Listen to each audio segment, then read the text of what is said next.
This is House Planning Help episode 103. Hello, I'm Ben Adam Smith, and this is the podcast for you if you're into sustainable housing, whether new build or retrofit. I'm exploring what houses we should be building in the 21st century. My personal goal is to create an energy efficient home before I turn 40 in August 2016. Coming up in this session, my guests are Geoff and Kate Tunstall. They were early adopters of Passivhaus here in the UK, but we're going to focus on cost. We're calling this episode, Is Building a Passivhaus Expensive? So in this, they're going to share their build story, why they ditched plans for a dormer bungalow. They got caught by a ransom strip, so we'll find out how much they had to pay.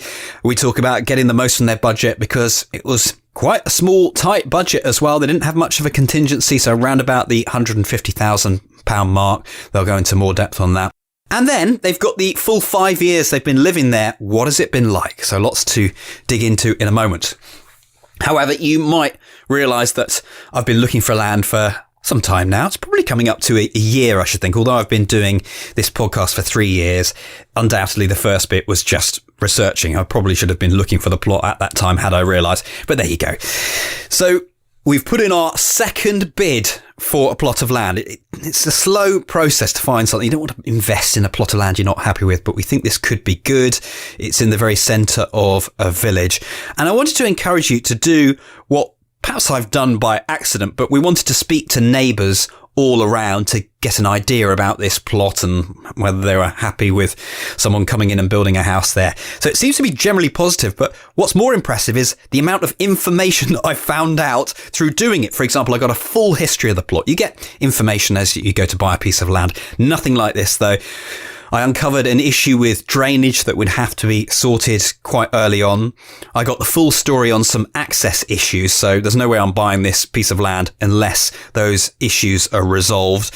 Also, there is quite a narrow road, this road that will have school kids going along in the morning, so it's not a road we could block at that time. And here's the weird one. Being in this village where there's a green there as well, they play cricket on it sometimes.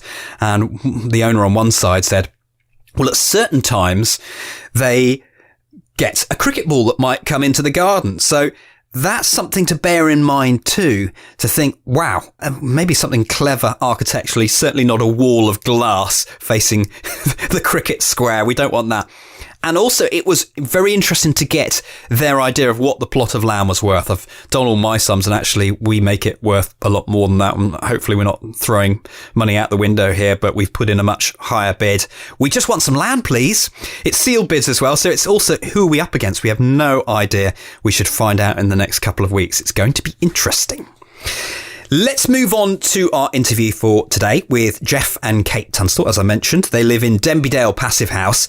I think there's a lot that you can get out of this conversation, but I really like how they were open to change and prepared to compromise. Such important words, I'm going to mention them again. They were open to change and prepared to compromise. And this is what they say. You have to focus on what is important, therefore non-negotiable, and understand what is less important, therefore an area of compromise. You can see the wisdom we're going to get from today's interview, can't you? Coming up. They're lovely as well. So I started by asking Kate for some background on this project. We were looking to build a retirement home, basically, to downsize the house we were currently living in, to get something that was more energy efficient, a bit eco. We didn't know much about it, but something that would be easier to run. And we walked through the door of the green building store, who we knew about because they did energy efficient windows, and said, we'd like to build an eco house. And I think they nearly threw us out because it was about 5 o'clock on a Friday evening. But they said, no, you want to build a Passivhaus. And we said, well, what's that? We've never heard of that. And then we started on this journey. But yes, it took 5 years, was it? I think it probably was 5 years. Certainly it took time. But the point was, when we asked them if we could visit a Passivhaus, because they wanted us to spend our money on it, they said, well, you can't. There isn't one. We'd been speaking to a MVHR company in Austria. And we rang them and said, would it be possible to visit a Passivhaus or two? And they said, yeah. So in January 2008, we flew to Zurich, drove to Bregenz in Austria, and we visited two passive houses. One was a sort of flat and the other was a full family passive house of a similar size to ours. It was -4 outside. We stood in them. It was quiet, serene. It was 20, 21 degrees. It was a passive house. It was like this. So we said, we looked at each other. We listened to the noise that we were warned of with the MVHR machine. There was nothing. It was just a very warm, comfortable house. We went into one and I said, that was all right. That was very interesting. I went to another one, a family house, and we were sold. That was what did it. Actually standing in a passive house in the middle of winter, in the middle of Europe, we looked at each other and said, yes, if we can afford this, this is what we want. In terms of budget and what you were going to do, you mentioned your original plan. So how did you move on from this stage of thinking, oh, we want to do this. Can we do it within our budget? Well, basically, we went to the building company and said, can it be done for this cost? Because this is our budget. I mean, I don't think we let on that we had the contingency amount, but when we had to pay a ransom strip at the start of the... Maybe you could explain that. First of all, where is your plot? And was it difficult to be able to build a house? And then, yes, I want to dig into this ransom strip. We were very fortunate because we had a large south-facing garden. So instead of living in the little terraced house on the main road where we'd been living all our married life, we could move to the bottom of the garden, which was a quieter spot for us to start with. So we already had our plot. Unfortunately, the builder had bought the land behind, or what would be our entrance to our plot. And we'd been paying away leave up to then to the old guy that used to live at the bottom of our garden, which meant that we didn't have any rights to exit from our land onto this little road. He then demanded a ransom strip of about 6-inch strip. And based on the amount that the plot was worth, he was demanding £30,000 for this 6-inch strip. It put us back nearly a year because we were fighting this and looking to see how we'd get round it. And short of going to court, we decided to just offer him, I think we ended up with £18,000 we had to pay for the ransom strip. So that was our contingency money gone from before we'd started. A few more questions on this. So, Geoff, when this piece of land was bordering your house, was it just, this was always the case that someone else owned this bit at the very bottom of your garden, but because it was a garden, it just didn't matter at that stage? Is that how it worked? Well, we had the way leave, so we could actually park our cars in the bottom of the garden. So that was access we had always used. And also on our original plans for the house, it actually showed a road, a potential road at the bottom of our garden. So we argued with the land registry that there was going to be a potential road, therefore there should be access to it. That took 12 months, and so in some respects, we knew that we didn't own that land to get onto the road, but it was the builder that came in who clocked the idea that he could actually save a bit of the land as a ransom strip. And I think he said it was like winning the lottery. He didn't want to, he didn't really want to charge us, but if we were him, we'd do the same. And we said, no, we wouldn't do the same, but anyway, but he had us over a barrel. But the good news, the flip side of this 12 months nearly, was that in that 12 months, the Green Building Store, Bill and Chris Herring, they were able to do all the house design. So they designed the house in that 12 months, and they were able to research and sort this out because they'd never done it before. So they needed the time to work out what to do. So in one respect, it was bad news because, as Kate said, it's our contingency gone. But the other point was that always the budget was going to be 140,000 or thereabouts. So they accepted looking at doing the build, knowing full well that the discipline of a finite figure they had to work within. So it was always ever going to be a cost-effective house.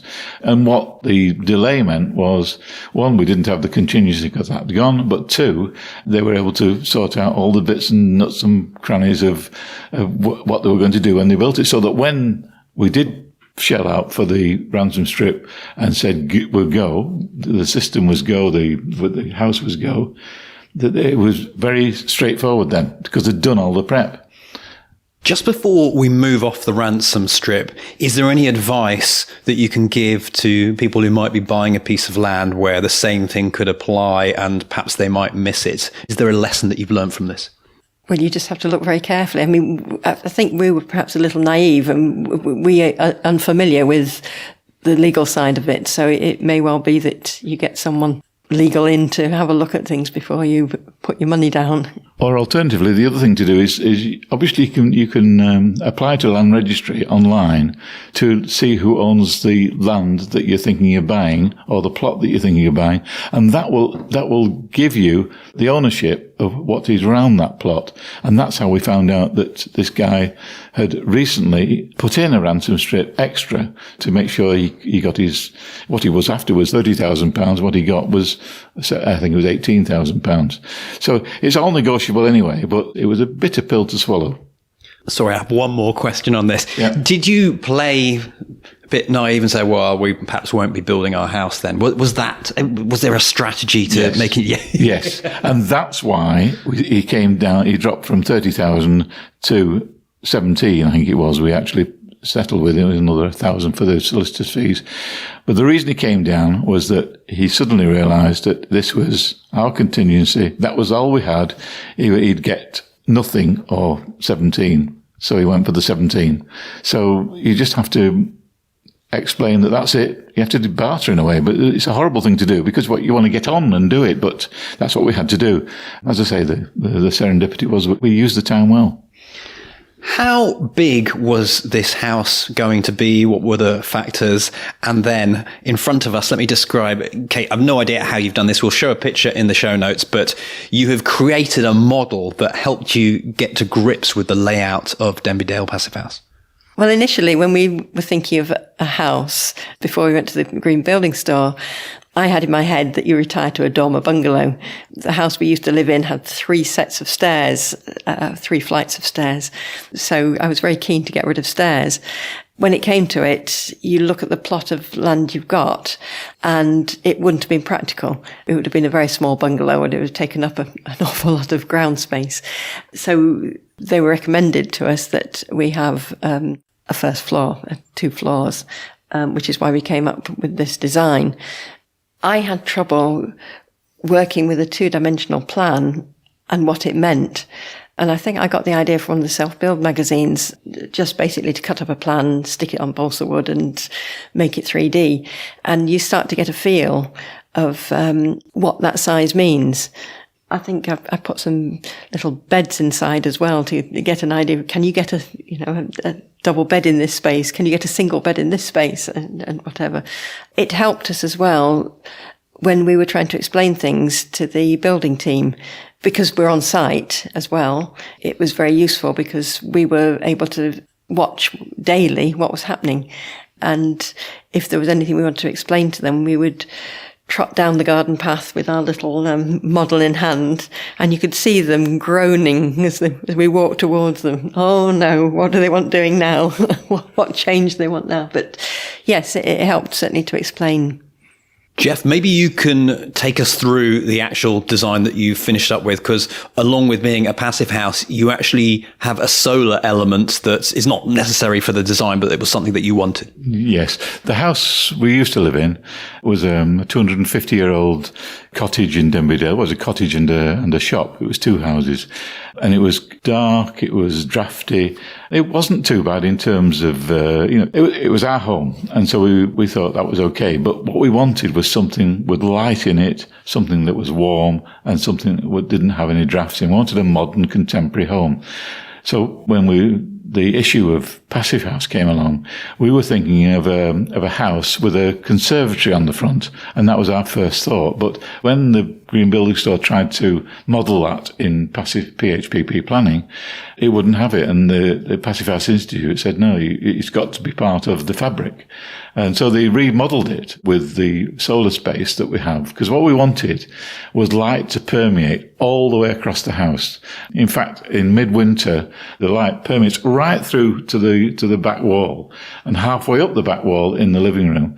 And it's lovely to have this natural light beaming in. And even on a dull day, there's still enough residual light to light the house. And the only rooms that don't have a window are one of the toilets and a shower room.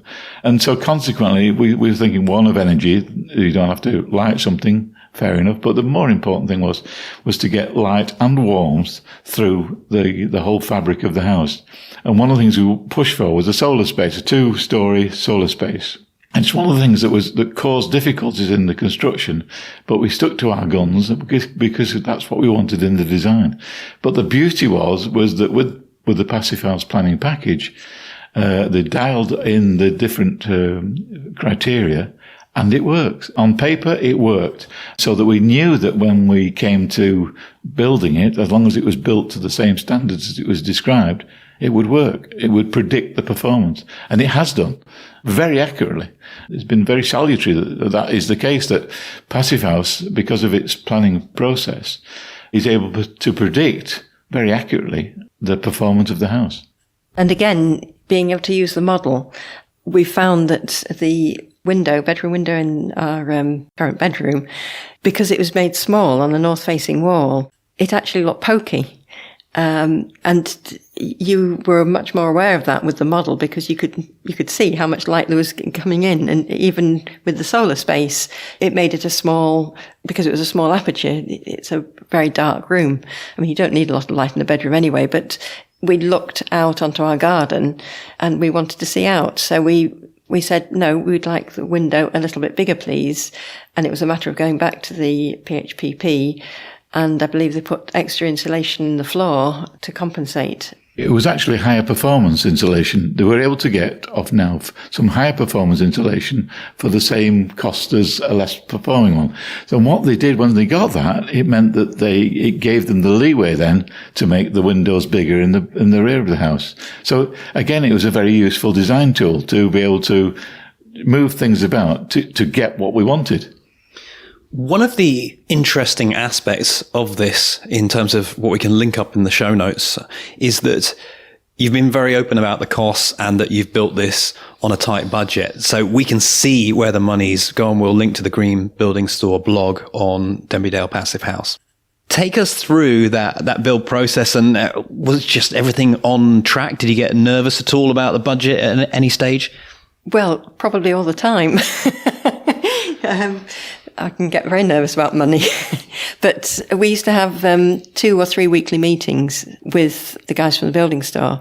I'm the architect, Derry O'Sullivan, and occasionally a specialist like Andrew Farr came. So if we needed someone to come, they'd come. But it was very collaborative, and I think it makes a big difference, because it helps take away the possibility of nasty shocks, because you have a regular meeting and you know you've got a meeting coming up. We took minutes at that meeting to make sure that everyone knew what was happening, and that was a good system, because you could work to that system. You knew when something was going to happen, how much it might cost, and so, or if you didn't know it was going to cost, well, someone would find out, and so it kept us up to date as a whole team in the design process and in the actual process of build.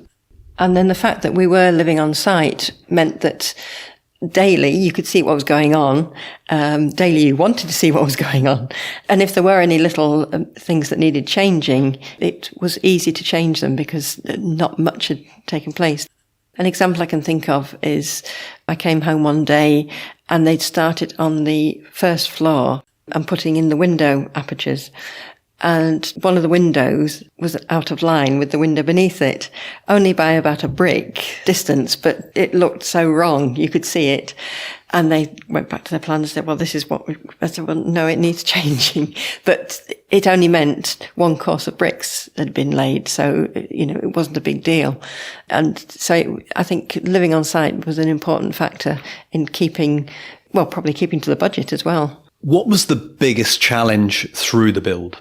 There were various challenges. One of the biggest challenges was the fact that we built the house right through one of the coldest winters for 20 or 30 years, it was really, really cold. And it meant then that the window frames came through with a colour on the outside and a colour on the inside. And the colour on the inside was a bright, and it was wrong. So what we needed to do was change the colour. But the trouble is, it was so cold that the paint it was too cold for the paint. And so we had to go off the chemical-based paint onto a water-based paint. But then, there was snow and howling gales. They had to put a shield up, a screen up, so they could actually work in the place. And then just the temperature was really cold. And then clay plaster was something else that we introduced. And because it was cold and it was damp, the clay plaster was starting to show spores of mould and things. And so the temperature didn't help. But no, it didn't stop us. It was just another challenge. Structurally, I think they found it a challenge to have the solar space there because the corner's glass on both sides of the two walls. So I think if you asked the guys at the building store, they'd say that was one of the major challenges. I mean, they didn't want to do it, and we had to push for that design because we knew that was something we wanted, even though it made it difficult as a passive house because you've got potentially too much solar gain coming in. But it worked. They resolved it, and we're living in it now, so it's good. If you look at the model's there, and the solar space is just an open space. But what it doesn't show is the strength that it needed in the corner to hold this corner up. And that was the problem. No one had clocked it. No one had seen that was an area for strength. But in fact, what they did was they brought in the structural engineer. He drew a design. They had to make sure that the support was inside the thermal envelope and it didn't go into outside the thermal envelope. And they did that. And it's worked perfectly ever since. So, but you're going to catch bits and bobs until you actually, you can't really visualize everything. But again, that had an impact on the expense. But as Kate said, it was something that was dear to us with the project. And the beauty is it's being achieved. As I walk around the house, I think you've been very clever, both with how you've used the space, but clearly you've been clever with your money as well. So what tips would you give to someone who wants to build a house but thinks, I can't do passive house on a small budget? I think the main thing is that there's certain things that you've got to have with a passive house. Triple glazing is one of them. It's impossible to get to the sort of performance with double glazing. So the things that you need to have that make it passive, you need to budget for. And there's no shortcut around there. That has to happen. And same with things like the ducting for the MVHR. You cannot put cheap ducting into the structure of the house because that wouldn't last. It has to be, where it has to be quality, it has to be quality.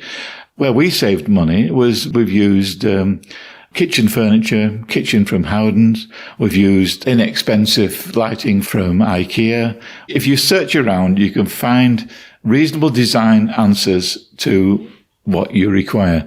But it takes a bit of looking at, takes a bit of searching if you're bothered to do that. And we were bothered because we had to. But all the way through the design and build, always was the figure that we had to achieve, both ourselves and the Green Building Store. And it's to their merit that we were able to do it. But it was a good discipline for the Green Building Store and ourselves to actually work to a limited figure, because it proves that passive houses can be built to a reasonable budget. And the budget for our house isn't a lot for what we've got.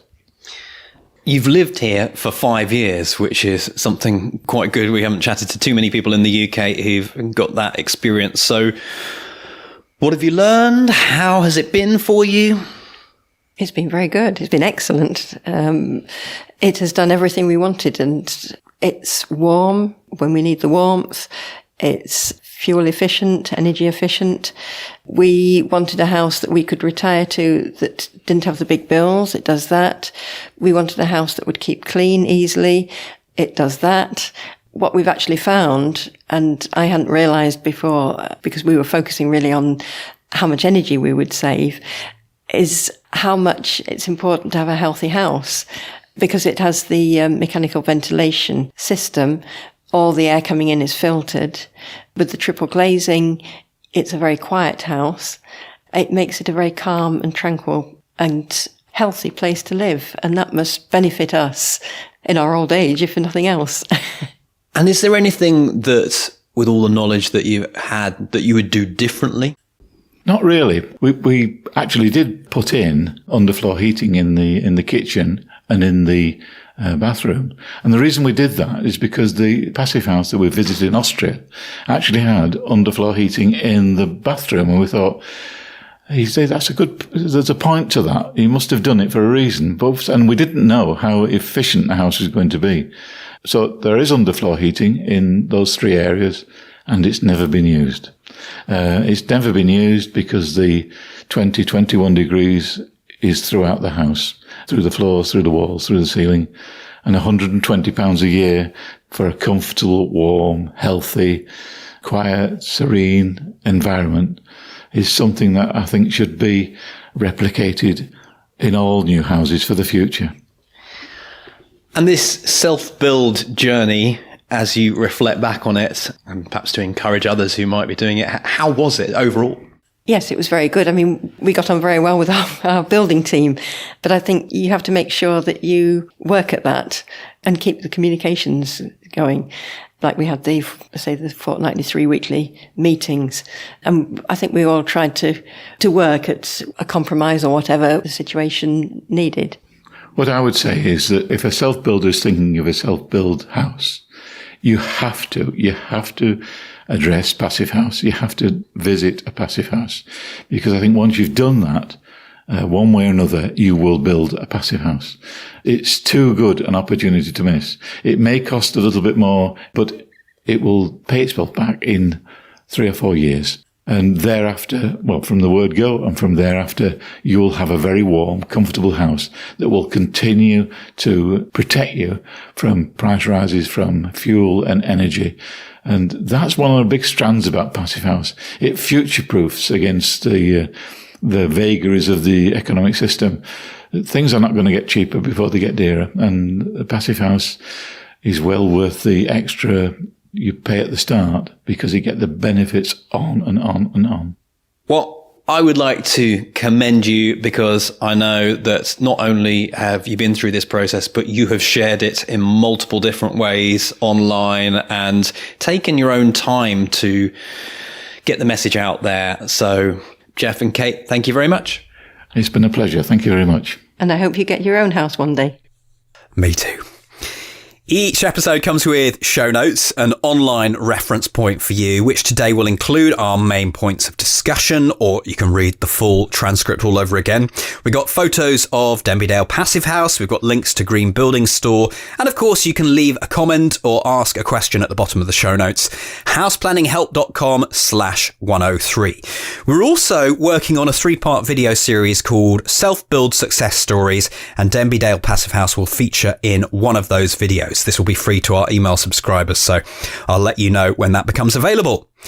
My call to action today, if you're on Twitter, maybe you can spread the love. If you've got some value from this podcast, then if you go to houseplanninghelp.com/share, it will pre-populate a tweet for you, letting your followers know that you listen to House Planning Help and just getting that message a little further. It would be much appreciated. Of course, you can craft your own tweet, but if you just want the quick fix, houseplanninghelp.com/share, as if we were going to share a mug of tea. Not that we'd be doing that. SHARE, houseplanninghelp.com/share. We are at the end, so all that's left for me to say is thank you once again for listening. And the House Planning Help podcast is produced by Regen Media, content that matters.